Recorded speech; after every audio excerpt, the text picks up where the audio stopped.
Have the Bengals really changed? Maybe not as much as you think.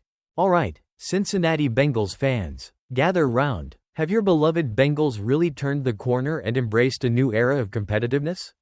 Or are they still stuck in the same old pattern of stubbornness and questionable decisions? Let's break it down, because, spoiler alert, it might not be all sunshine and rainbows in Bengals land just yet. First off, props to the Bengals for not trading away their chance to draft Joe Burrow, the guy who's been lighting up the league and saving their franchise.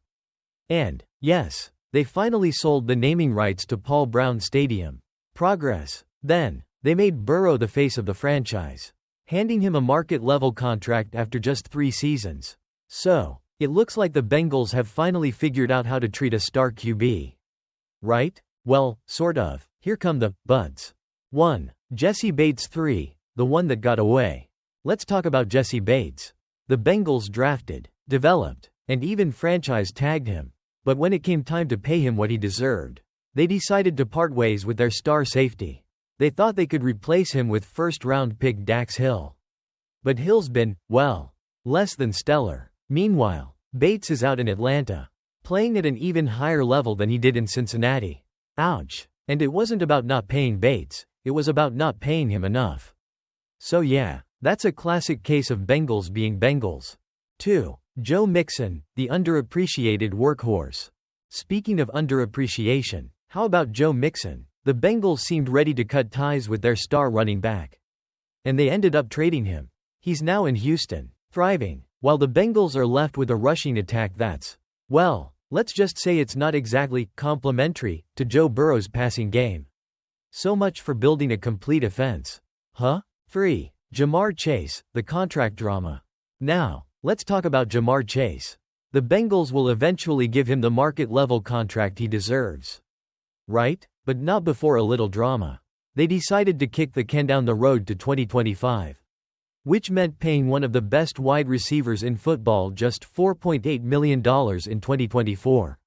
Chase wasn't happy, to say the least. He missed most of camp, skipped the preseason, and nearly considered holding out entirely. All of this could have been avoided if the Bengals had just done the right thing and paid their star receiver.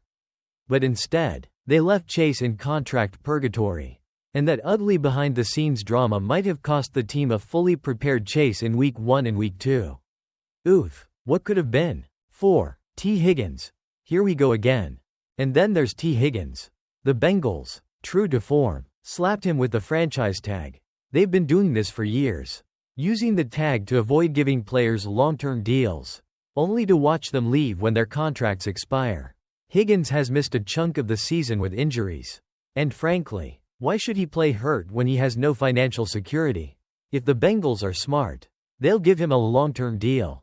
But history says they'll either trade him or let him walk, and we'll just repeat this cycle all over again. Sorry, T. The verdict: they've changed. For Burrow, but not much else. So, here's the big picture. Yes, the Bengals have changed when it comes to Joe Burrow. They've finally committed to their star quarterback. But when it comes to the rest of the roster, same old, stubborn ownership, incompetitive contract offers, and an unwillingness to properly reward their homegrown talent. As for Burrow, well, he's stuck dealing with this cycle until 2030. Unless something drastic changes, the Bengals may have built the foundation for success. But until they get their act together on the rest of the roster, it's hard to say they've truly changed. So, in conclusion, have the Bengals really changed? Sort of, but not really.